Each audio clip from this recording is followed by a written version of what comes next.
हा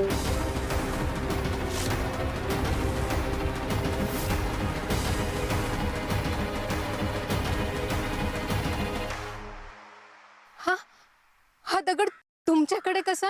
स्वामींनी मला सांगितलं, हा दगड वेशीवर घेऊन उभा राहा. पण हा दगड तर मी देवारात स्वामींची मूर्ती म्हणून स्थापन केला होता. खरंच हा चमत्कार फक्त स्वामीच करू शकतात.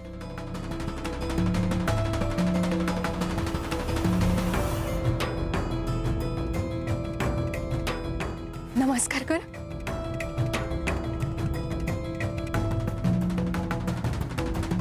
स्वामी कुठे आहेत? मला आता एक क्षणही थांबवत नाही. त्यांच्या चरणी जायचंय.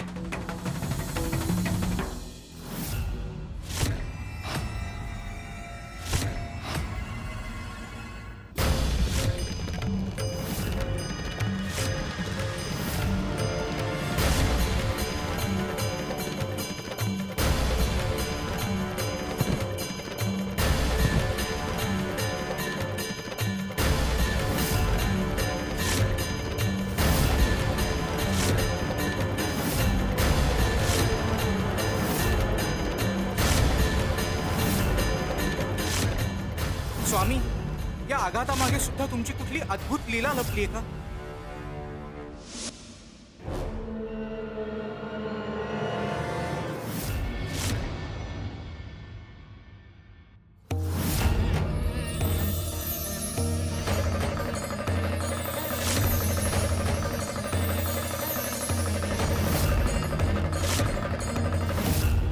शिव शंकर शंभो.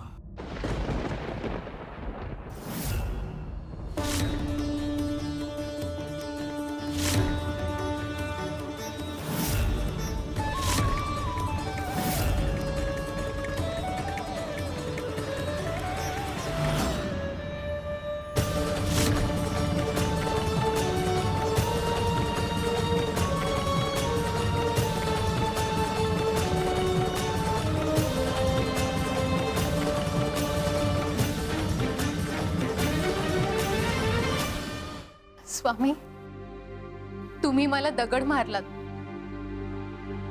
माझ्या हातून काही चूक झाली का? तुमच्या आयुष्यातली उरली सुरली नकारात्मकता आणि दुःख आम्ही कायमचे ठेचून टाकले.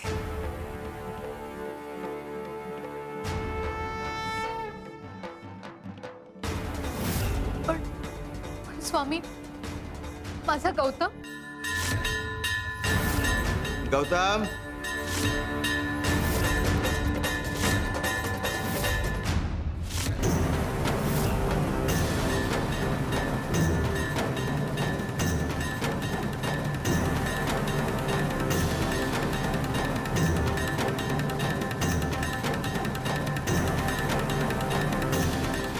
स्वामी,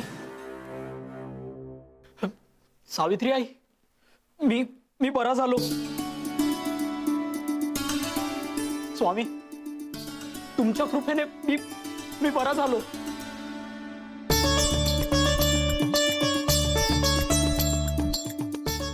स्वामी, बाबांना पण सद्बुद्धी द्या. भानुदासने वेशीवर प्राण सोडले.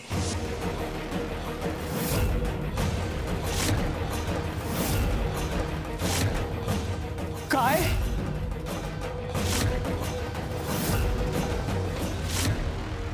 बाबा? स्वामी, माझे बाबा. शांत हो. तुम्ही आता एकमेकाच्या आधाराने पुढचं जीवन व्यतीत करा. स्वामी, आता फक्त तुमच्या आधारानेच आम्ही जगणार.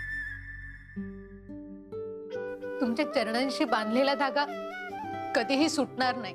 अरे, आमचा आधार आणि आशीर्वाद कायम तुमच्या सोबत होताच की. देवा,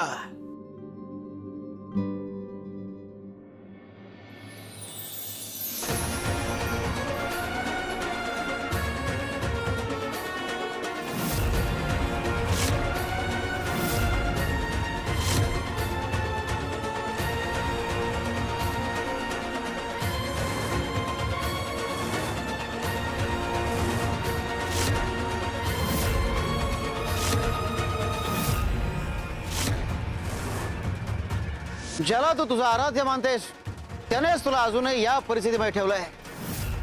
त्याची भक्ती सोड, आमची भक्ती कर. ताई, मी पण प्रवासाला निघालोय, पण नेमका माझ्याकडचा शिधा संपलाय. हरकत नाही. या धर्मशाळेत तुमची साथ मिळाली हेच खूप आहे.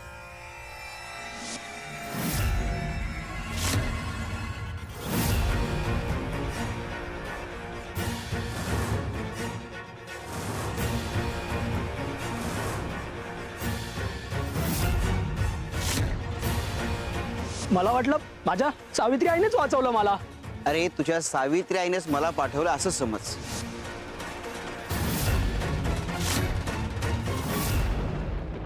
स्वामी, म्हणजे प्रत्येक ठिकाणी तुम्हीच होतात. तुम्ही आम्हाला ओळखू शकला नाहीत, पण आम्ही कायम तुमच्या सोबत होतो हा विश्वास तुम्हाला होता. स्वामी, गौतम बरा व्हावा म्हणून मी अक्कलकोटला आले होते. आता मला काही नको.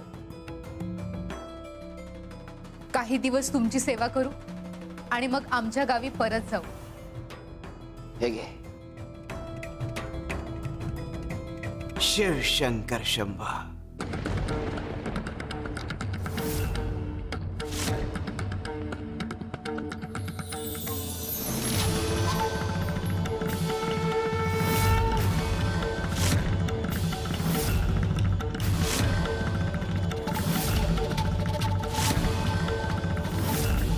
स्वामी, ही मूर्ती आता आम्ही दोघे आयुष्यभर पूजणार. दोघं नाही, तिघं. ये रे गोविंद.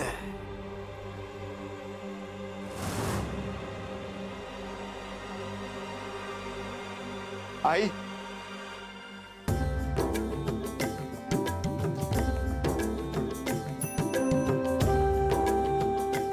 स्वामी, गोविंद, माझा गोविंद परत आला. कुठे होतास इतके दिवस? आई, मी गावोगावी फिरत होतो. रात्रंदिवस तुझा आणि गौतमचाच विचार करत होतो. पण काही दिवसांपूर्वी स्वामींनी स्वप्नात येऊन दृष्टांत दिला. ते म्हणाले, अक्कलकोटला ये आणि बघ ना, इथे आलो तर समोर तूच.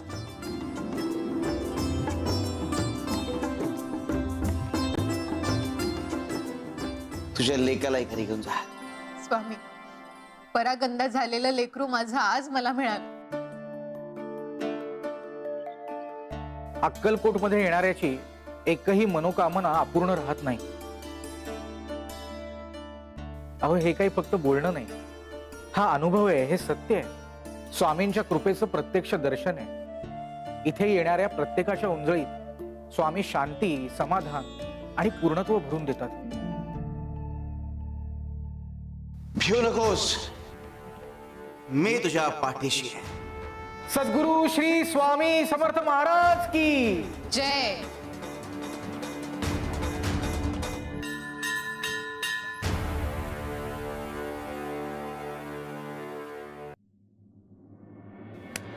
बाळा, हे फळ कसं आहे? अगदी ताजं फळ वाटतंय.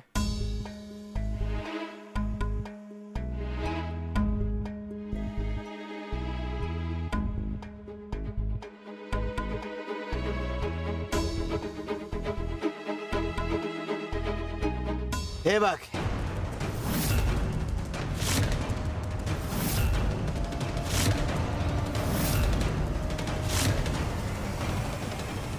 बाळा, हे कलियुगाचं प्रतीक आहे. वर वर चांगल्या दिसणाऱ्या गोष्टी आतून पोखरलेल्या आहेत.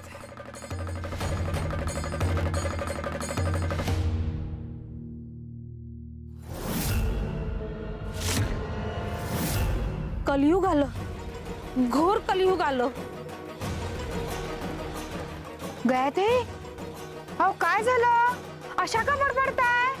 कपिलाताई, अहो तो आपल्या गावातला रामकुमार आहे की नाही, त्याने स्वतःच्या जन्मदात्या आईवर हात उचलला. काय सांगताय? खरं की काय? हो ना हो, माझ्या ना डोळ्यात पाणी चाललंय सगळं बघून. स्वामी, हे बघून ना मन भरून येतो. अहो हाच का तो कलियुगाचा प्रभाव? हे तर काहीच नाही. अजून कलियुगाचा खरा चेहरा तुम्ही पाहिलाच नाहीये. डोळे बंद करा, तुम्हाला कलियुगाचा खरा चेहरा दाखवतो.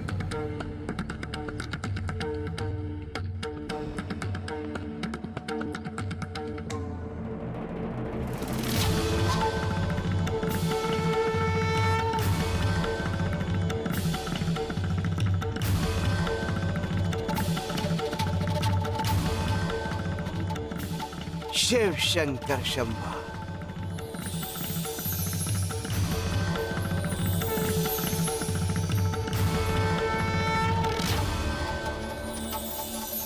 उघडा डोळे.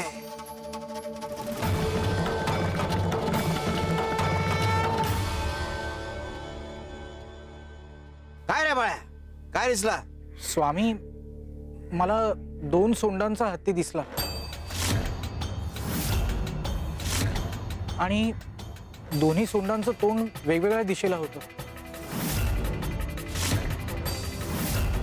बाळ्या, कलियुगात अशाच लोकांचं राज्य आहे जे दुतोंडी, ज्यांचे खायचे दात वेगळे आणि दाखवायचे दात वेगळे. एका बाजूने धर्म करताय असं दाखवतात, पण दुसऱ्या बाजूने अधर्माने वागतात. काय कपिले, तुला काय दिसला? स्वामी, मला ना एक गाय आणि तिचं वासरू दिसलं. ती गाय ना त्या वासराला एवढं चाटत होती की ते वासरू बिचारा रक्तबंबाळ झालं हो शेवटी. कलियुगात आई वडिलांचं प्रेम आंधळ झालंय. मुलांवर अति माया करतात, पण त्यांना स्वातंत्र्य देत नाही. त्याचं आत्मबल वाढवत नाही. अति प्रेमाने अशक्त करून ठेवलाय. गे, तुला काय दिसलं? स्वामी, एका उंच डोंगरावरून भला मोठा दगड खाली येत होता आणि तो खाली येताना झाडं झुडपं सगळं तुडवतच येत होता. पण स्वामी, एक छोटस रोपटं त्याच्या वाटेत आलं आणि त्या रोपट्याला धडकल्यावर तो दगड थांबला. मला कळे ना स्वामी, हे कसं शक्य आहे? हेच कलियुगाचं अंतिम रहस्य आहे. मनुष्य आपल्या कर्माच्या ओझ्याने विनाश ओढवून घेणार, पण जो कोणी स्वतःचा चांगुलपणा जपत देवाच्या नावाचा आधार घेणार तोच टिकणार.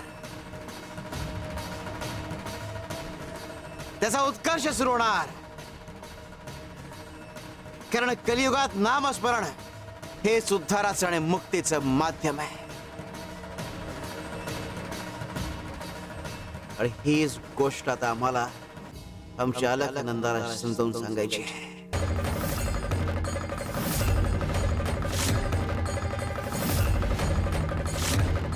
शिव शंकर शंभा.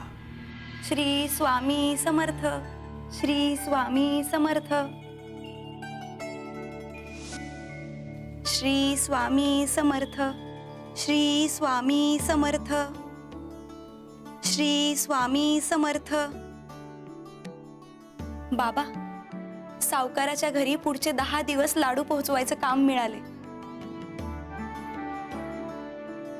चांगले पैसे मिळतील आणि त्या पैशातून तुमचा उपचार सुद्धा होईल. तुम्ही काळजी करू नका. तुम्ही लवकर बरे व्हाल आणि स्वामी आहेतच आपल्या बरोबर.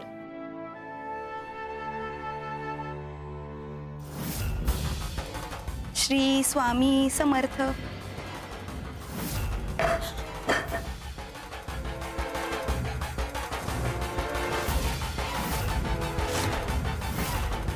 पुन्हा या घरात त्या स्वामीचं नाव घ्यायचं नाही, सांगितलं होतं ना तुला.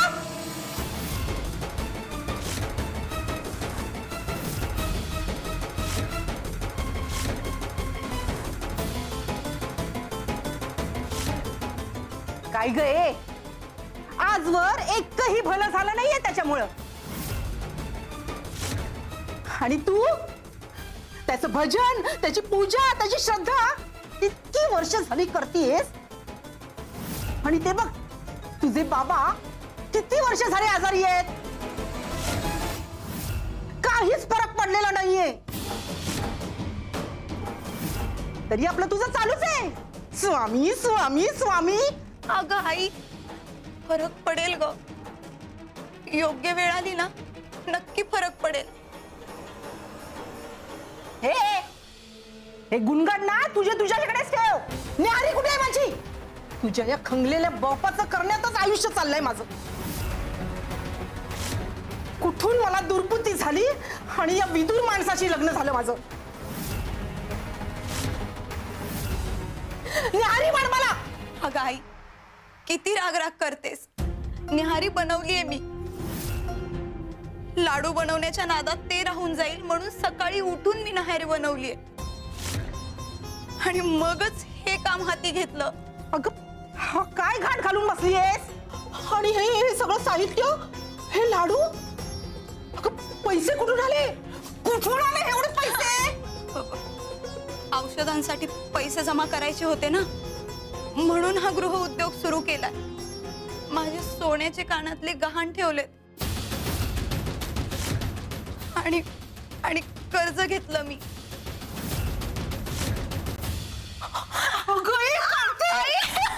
कुणाला हे सगळं करण्याआधी मला विचारलंस का तू? कान दुखतोय माझा, सोड ना.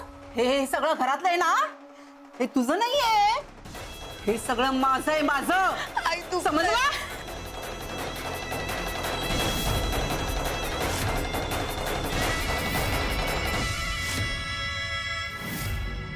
हे बघ, ही जखम केली आहे ना, ती लक्षात राहण्यासाठी. आत्ताच्या आत्ता जायचं आणि दागिने सोडवून आणायचे, समजला?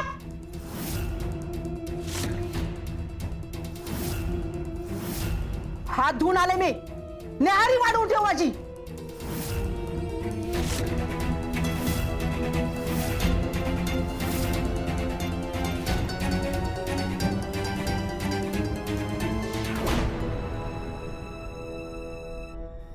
बाबा, तुम्ही काळजी करू नका. स्वामी आपल्याला या संकटातून सुद्धा बाहेर काढतील. आई गं.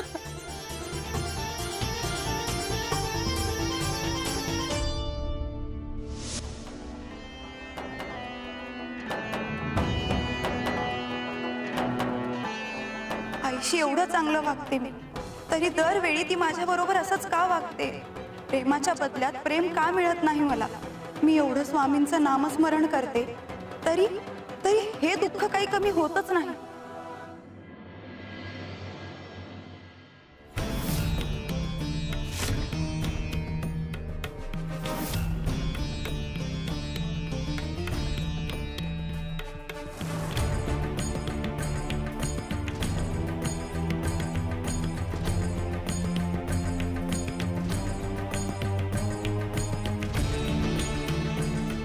पुजारी काका, हे काय करताय तुम्ही? दगडाला पाणी का घालताय?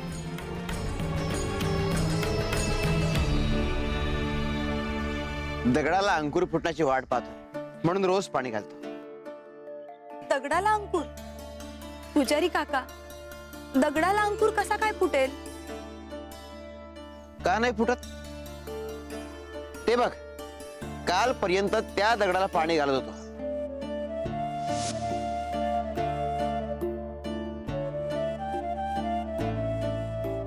अंकुर फुटला की नाही? अंकुर फुटण्याकरता रोज पाणी घालत राहावं लागतं. थांबलं की अंकुर फुटत नाही.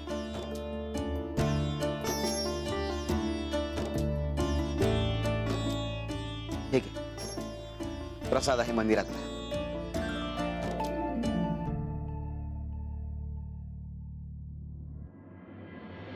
नेमकं काय सांगायचं होतं यांना? दगडावर पाणी, चांगुलपणा.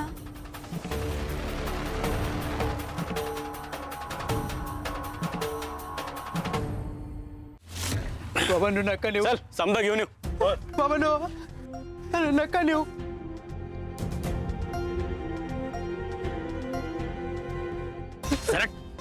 हो दादा, इतकंच धान्य उरलंय हो माझ्या घरात. अहो ह्याच्यावरच माझं घर चालणार आहे. हो दादा,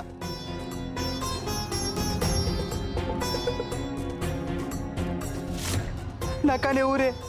इतकंच धान्य आहे माझ्या घरात, याच्यावरच माझं घर चालतं. बस.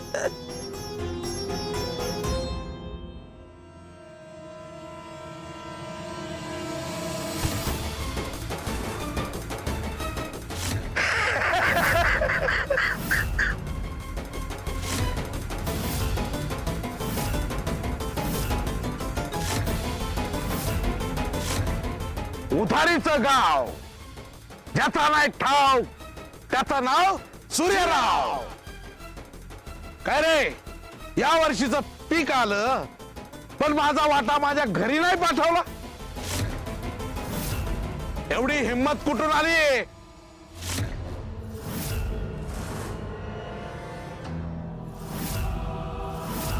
सरकार, लेकीचं लग्न आहे तेच कमी पडतंय. पुढच्या वेळी दुप्पट हिस्सा देईन. यावेळी दया करा सरकार. अहो सगळं नेलं तर 2 वेळचं खायलाही उरणार नाही हो.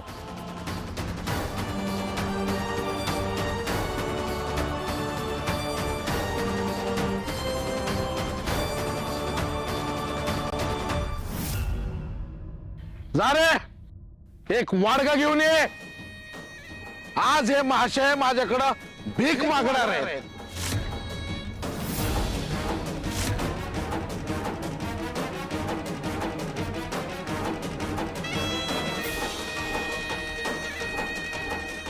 हे घे वाडग आणि भीक माग. हे वाडग रोज घेऊन माझ्या दारात येत जा.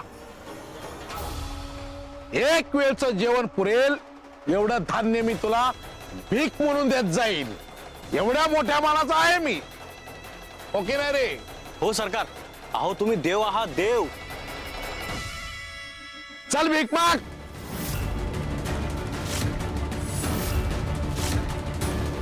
प्रात्यक्षिक दाखव. अरे लाचारी दिसू दे.